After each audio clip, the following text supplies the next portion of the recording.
Salut, c'est Israël Dupuis pour vous parler des tendances design en 2018. Alors, un point où on peut commencer lorsqu'on cherche les tendances design, c'est par exemple avec les couleurs tendances de Pantone. Pantone, à chaque année, nous parle d'une couleur, puis nous donne différents outils pour pouvoir, autour de cette couleur-là, broder différentes harmonies. Ça nous permet de faire des designs, ça nous permet de décliner des couleurs, puis c'est en général une valeur sûre. Alors, cette année, c'est le Pantone ultraviolet qu'on voit ici décliné dans différents sites web, sur différentes interfaces, avec des harmonies aussi qui peuvent varier. On l'a vu décliner autant sur le web que dans des applications mobiles que sur du packaging cette année. Il ne faut pas non plus penser que parce qu'une couleur n'est plus là, qu'elle n'est plus tendance. En 2017, c'était le green, puis en 2016, c'était le rose quartz. Le rose quartz qu'on a aussi appelé le pink millennial, alors le rose des millénials. C'est ça. Et ce rose-là, après ça, nous a amené plein de couleurs pastel qui sont restées dans notre panorama encore aujourd'hui. Alors, cette couleur-là, même si elle est passée, elle est encore super présente. Puis elle nous amène à des dégradés aussi. Des dégradés qui sont très, très, très présents dans le monde du design en ligne, surtout depuis qu'on peut les faire avec du code SVG.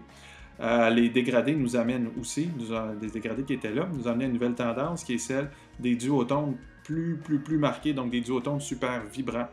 On n'a pas peur d'aller commander de l'illustration à la main, de faire nos propres dessins, de les numériser. C'est dans les tendances, on s'éloigne un petit peu du look cliché des ordinateurs pour créer des univers spectaculaires. Et ces univers-là sont très près aussi des looks vintage qu'on a depuis déjà quelques années. Les looks vintage qui continuent d'être là, qui continuent d'être présents.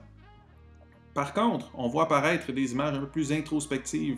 L'individu se replie sur lui-même, réfléchit, quelle place occupe-t-il dans le monde? Donc, ces univers introspectifs-là, on les voit en photo. On se campe plus dans les genres, on est gender fluid, donc ça aussi, c'est une tendance de 2018. Côté logo, il ne faut pas penser que lorsqu'on fait un logo, on doit l'adapter aux différentes plateformes mobiles. Donc, on fait plusieurs déclinaisons de logo. Les ombres portées, on pensait s'en être débarrassé des ombres portées, ça aussi, et non. Même le site Material Design de Google, qui est une bible dans la matière au niveau de la stylisation, nous explique que les ombres portées donnent de la dimension, c'est bien l'utiliser. C'est le semi-flat design, donc le design à moitié flat. Oh, les grosses graisses grasses! Alors, des polices bold, des polices fortes, des polices qu'on étire, des polices qu'on grossit, autant des Helvetica que des ITC, que des Gotham, que aussi beaucoup aussi de sans sérif qui font notre apparition, autant en packaging que sur les interfaces. Avec le développement de Google Font, il n'y a plus de raison de s'en priver.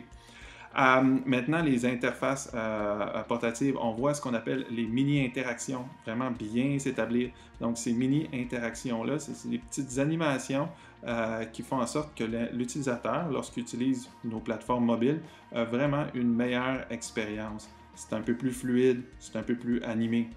Parlant d'animation, on a des GIFs animés qui se généralisent au niveau de leur usage sur le web. Pas besoin d'un lecteur spécifique pour lire un GIF animé.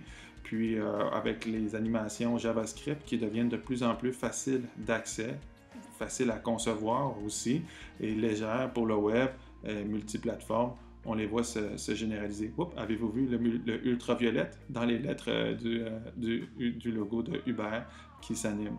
Finalement, même les cinémagraphes sont là pour rester sur le web. Ils font leur retour, dépendamment de où on se place. Fait que voilà, c'était un petit parcours, un petit survol rapide des tendances en 2018. Bien sûr, on peut tout le temps en trouver de nouvelles. Voici ma recherche à moi. N'ayez pas peur de faire la vôtre, de commenter et d'apporter de nouvelles solutions.